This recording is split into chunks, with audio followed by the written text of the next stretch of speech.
का वध करने लायक हो गया है। अब ये देश की संरक्षा, यज्ञ की रक्षा सुरक्षा करने लायक हो गया है। तो मैं अपनी उस पूरी मेधावी संतानों से ये कहना चाहूँगा और सामने बैठे दशरथों से भी ये कहना चाहूँगा कि हो सकता है आपको अपना राम अभी बच्चा लगता हो, पर चाणक्य उसकी इस बुद्धि को और मेधा को समझते हैं, विश्वामित्र उस मेधा को समझते हैं, वाल्मीकि उस मेधा को समझते हैं। इसलिए अपने बच्चों को घर में पालने पोसने और एसी में रखने से अच्छा है कि उसे जंगल भेजा जाए। हम जंगल भेजने का मतलब वन भेजने की बात नहीं कर रहे, हम उसको ये कहना चाहते हैं कि उसको संकटों से जूझने का अवसर दिया जाए, उसे समाज में थोड़ा सा संघर्ष करने का अवसर दिया जाए। और यदि वह प्रतिभा घर के अंदर ही पल्लवित पुष्पित हो जाती तो मुझे लगता है कि दशरथ के पास तो इतनी सारी समृद्धि थी कि सारा गुरुकुल दशरथ जी के अयोध्या में आकर राम लक्ष्मण भरत शत्रुघ्न को पढ़ाता लिखाता सब कुछ कर पाता। पर मुझे लगता है कि नहीं, यदि राम को राम बनना है तो विश्वामित्र का संरक्षण चाहिए, चंद्रगुप्त को यदि चंद्रगुप्त सम्राट बनना है तो चाणक्य का संरक्षण चाहिए,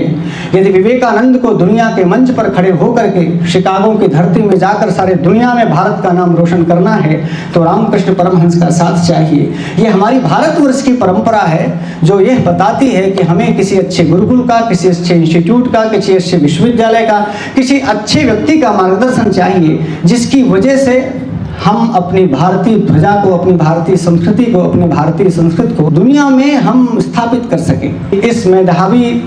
सम्मान समारोह में जो हमारे आगे मेधावी निकल रहे हैं, इन्हीं में से कोई विवेकानंद बैठा होगा, इन्हीं में कोई राम बैठा होगा, इन्हीं में कोई कृष्ण होगा और इसी में से आगे भारतवर्ष का नेतृत्व करने वाले नेतागण बैठे होंगे, कोई इंजीनियर बैठा होगा, कोई भावी डॉक्टर बैठा होगा और कोई भारतवर्ष को आगे ले जाने वाला व्यक्तित्व बैठा होगा। लोग देश भारत को देख रहे हैं। यदि आपको आयुर्वेद की ओर किसी की दृष्टि जाती है तो भी लोग भारत की ओर देख रहे हैं।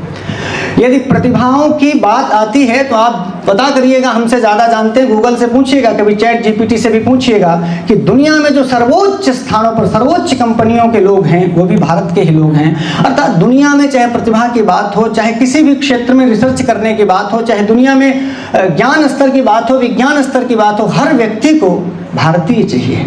क्यों? क्योंकि भारत के खून में, भारत के संस्कृति में, भारत के कल्चर में उस प्रकार की बात है जो शायद दुनिया में और कहीं नहीं है कि हम आज भी भारत में रहते हुए भारतीयता के साथ साथ पूरी दुनिया का नेतृत्व किसी ना किसी तरीके से कर ही रहे हैं। चाहे वो गूगल की कंपनी हो, चाहे कोई बहुत बड़ी मल्टीनेशनल कंपनी हो, आप देख लीजिए यदि उसमें कोई नेतृत्व के स्थान पर बैठा होगा तो निश्चित रूप से भारतीय होंगे।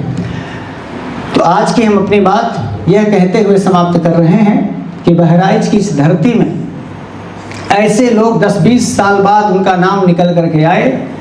कि जहाँ से ये पता चले कि भाई भारतवर्ष का नाम रोशन, अपने माता पिता का नाम रोशन, अपने विद्यालय का, अपने गुरुजनों का, जो यहाँ पर चाणक्य बैठे हैं, जो विश्वामित्र के रूप में, द्रोणाचार्य के रूप में यहाँ पर बैठे हैं, उन सभी द्रोणाचार्यों को, चाणक्यों को, गुरुजनों के रूप में मैं प्रणाम करता हूँ कि आप अपने राम को, आप अपने चंद्रगुप्त को, आप अपने विवेकानंद को, आप अपने कृष्ण को इतना अच्छे से सजाइए, संवारिए और आगे प्रतिभाशाली बनाइए कि दुनिया का नेतृत्व करने के लिए व्यक्ति तैयार हो। बस आज के लिए इतना ही। नमस्कार।